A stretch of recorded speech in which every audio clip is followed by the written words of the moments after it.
Halo teman-teman, masih kembali lagi di channel YouTube saya, yaitu Tutor Sukses. Di video kali ini saya ingin berbagi tutorial, yaitu cara menggunakan TDS meter untuk mengukur suatu larutan atau cairan. Pada kesempatan ini saya menggunakan TDS meter, sekaligus bisa juga mengukur temperatur. Ini adalah barangnya. Di sini ada 3 tombol, ya, ini untuk on off, ini untuk temperatur, ini untuk hold atau menahan. Posisi awalnya adalah posisi off. Di sini ada 3 mangkok yang masih berisi air bersih. Kali ini kita akan coba eksperimenkan menggunakan yaitu garam, dan yang satu lagi adalah gula, satu lagi adalah air putih atau air yang bening saja. Kali ini kita tuangkan langsung gulanya. Yang ini kita tuangkan yaitu garam. Selanjutnya kita aduk dulu larutan gulanya.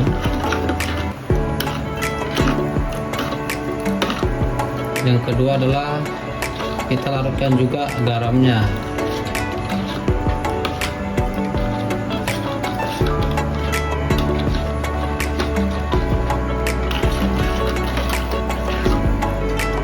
Sementara yang ini tidak kita tambahkan apapun. Langkah-langkahnya adalah langsung on kan, buka penutupnya. Di sini ada untuk seperti besinya. Kita akan tuangkan di air bersih yang dari keran. Nilainya adalah 65 ppm. Kita akan coba ke mangkok yang kedua. Di sini 280 ppm.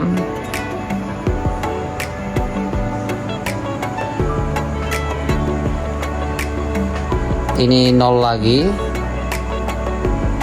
Kita akan buat ke larutan garam atau yang ketiga.